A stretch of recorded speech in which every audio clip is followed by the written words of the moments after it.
Hi everyone, welcome again to another video of insulin resistance. Today we're going to be talking about how supplements can improve your insulin sensitivity.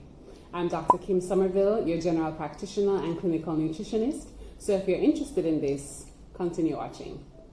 So the use of supplements in treating any type of disease is pretty controversial because supplements don't get as much research as, say, regulated medications in the pharmaceutical companies, right? They need funding, so if they're not funded, they're not researched much.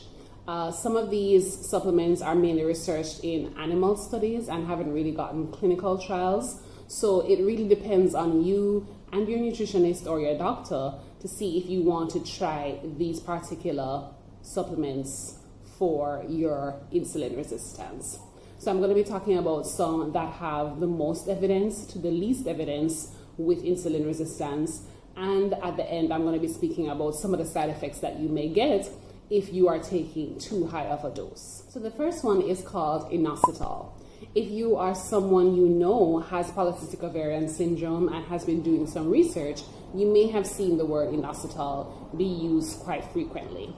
So what this is a type of carbohydrate, and it's sometimes called vitamin B8, and it can be found in our bodies as well as found in certain foods. So the foods include cantaloupe, citrus fruits, green leafy vegetables, tuna, and brown rice as well. And it is said that it sensitizes the body to the insulin because it helps to secrete it more from the pancreas, and it also helps the muscles to use the insulin when using the blood sugar. The dose of inositol that's used is usually 2 to 4 grams per day. It's usually a combination of mayo and D-chiroinositol at a ratio of 40:1, and this is shown to optimize the use of insulin the best in the bodies for a person who may have gestational diabetes, polycystic ovarian syndrome with the cause being insulin resistance, as well as some persons who are pre-diabetic as well. So this is something that really should be looked into if you have any of these ailments. The next one is called N-acetylcysteine. Now this is usually a supplement, but now the pharmaceutical companies have been taking it over as now a medication that may need to be prescribed because it helps break down mucus in the body, and it also helps if you have ever been intoxicated with Panadol, also known as Tylenol, also known as paracetamol. But we have found that this particular medication tends to help persons with insulin resistance as well, and it can be used in terms of a dosage of about 400 to 600 milligrams per kilogram of body weight per day. Again, I'm going to be giving you some dosages, but really speak to your doctor before trying any of these supplements. Number 3 is magnesium, and magnesium is a wonderful mineral because it really helps so many areas of our bodies. It helps in terms of migraines, muscle cramps, helps in terms of constipation, but in this case, it does regulate how insulin is released from the pancreatic beta cells. So if it's released a little bit better, it's found that it may help insulin resistance. What is noticed is that persons who are magnesium deficient tend to have worse insulin resistance than those who are not. Whether or not the diet increasing your magnesium or your supplementation of magnesium increases, we haven't really noticed if that makes a difference in research, but it is shown that magnesium deficiency is something to be treated.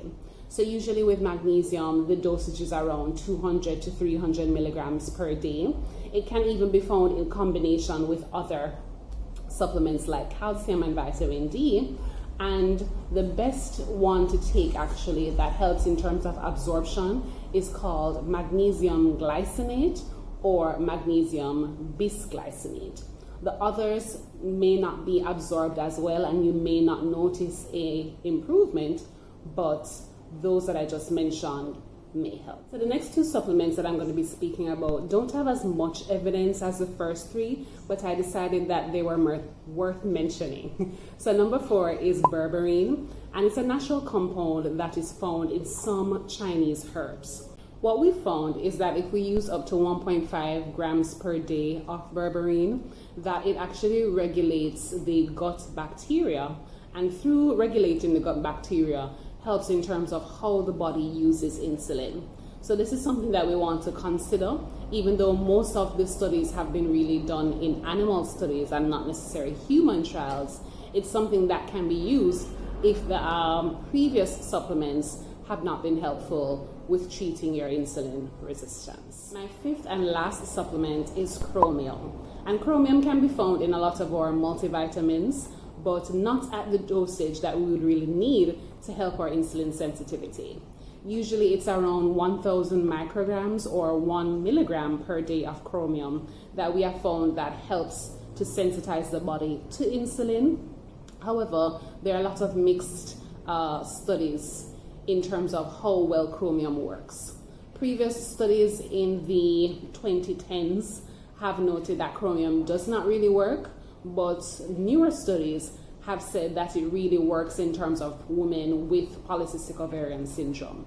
Whether this is the same for those who have diabetes, pre-diabetes, or gestational diabetes is up in the air at this point, but if it is that you do have polycystic ovarian syndrome, a multivitamin with chromium can be beneficial, and if you want to try chromium on its own, that is possible as well. But just remember, please speak to your dietitian, nutritionist, or doctor before starting any of these supplements.